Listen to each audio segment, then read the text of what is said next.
آج اس فاشسٹ حکومت کے 16 مہینے پورے ہو گئے اور شہباز شریف جو ہے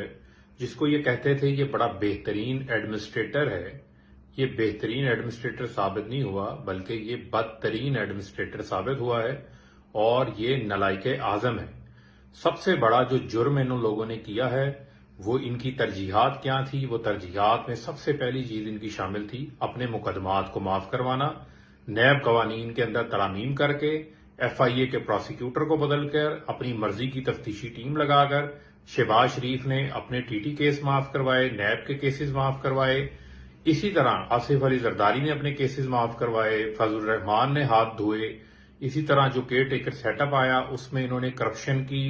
بہتی گنگا کے اندر اپنے جو ہے وہ ہاتھ صاف کیے۔ یہ سب لوٹ مار کا نظام انہوں نے چلایا، لیکن اسی کے ساتھ ساتھ عمران خان جو کہ پاکستان کا میں سمجھتا ہوں کہ ایک واحد امید کی کرن ہے، جو ہمیشہ پاکستان کے لیے باعث فخر بنے،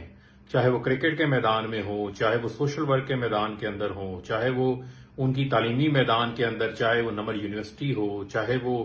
عبد القادر یونیورسٹی ہو۔ اس کے علاوہ عمران خان نے جو 3 سالہ ان کا وزارت عظمیٰ کا دور تھا، اس کے اندر انہوں نے ملک کی معیشت 6.5% کے اوپر لے کے گئے، 55 لاکھ نئی نوکریاں پیدا کی، کووڈ کے دوران ملک کو جو ہے وہ مشکلات سے باہر نکالا،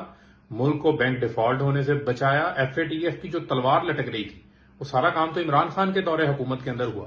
اسلامو فوبیا کے خلاف پوری دنیا میں جو ہے وہ مسلمانوں کا مقدمہ پیش کیا، یو این کے اندر ایک دن قرارداد مقرر کروائی گئی، ایک روز اسلامو فوبیا کے خلاف 15 مارچ وہ مقرر ہوا، ناموس رسالت کے حوالے سے آواز بلند کی، پوری دنیا کو یہ بتایا کہ نبی پاک صلی اللہ علیہ وآلہ وسلم کی محبت 2 ارب مسلمانوں کے دلوں کے اندر ہے، لہذا جب آپ ان کی توہین کرتے ہیں تو مسلمانوں کی دل آزاری کی جاتی ہے، لہذا ہولوکاسٹ کی طرح اسلامو فوبیا اور توہین رسالت یعنی کہ نبی پاک صلی اللہ علیہ وآلہ وسلم کی توہین کے اوپر بھی پابندی ہونی چاہیے۔